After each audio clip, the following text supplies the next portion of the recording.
फडणवीस यांचा एक अर्धवट व्हिडिओ प्रसिद्ध होत आहे. त्यात नक्षलवाद्यांना संविधान मान्य नाही, लोकशाही मान्य नाही आणि संविधानाने निर्माण केलेल्या संस्था मान्य नाही, तर आम्ही पॅरलल व्यवस्था उभी करू, हे जर नक्षलवादी म्हणत असले तरी 2014 पासून भाजपने नक्षलवाद्यांप्रमाणेच लोकशाहीची आणि तिच्या संस्थांची विटंबना केली आहे, करत आहेत.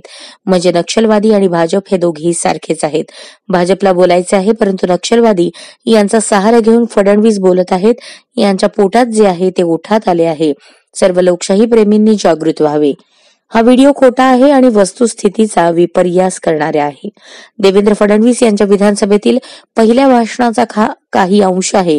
हे विधान त्यांनी नक्षलवादी संविधानाला मानत नाहीत हे सांगण्यासाठी केले आहे. कृपया अशा खोट्या व्हिडिओला फॉरवर्ड करून कुणालाही प्रोत्साहन देऊ नये. त्यामुळे आपल्या खऱ्या घटनांवर सुद्धा कोणी विश्वास ठेवणार नाही. देवेंद्र फडणवीसांना आपल्या विरोधात जे करायचे असते ते मुकाट्याने करत असतात. त्यासाठी जाहीरपणे संविधानाच्या विरोधात बोलायच्या फंदात पडत नाहीत. थोड्याच दिवसात भीमा कोरेगाव येथे आपला समाज जाणार आहे. विधान भवनात फडणवीसांनी अर्बन नक्षलवादाचा उल्लेख केला. त्यामुळे आपल्याला खूप खबरदारी घ्यावी लागणार आहे. अर्बन नक्षलवादाच्या नावाखाली त्यांनी यापूर्वी काय केले आहे हे सर्वांना माहिती आहे.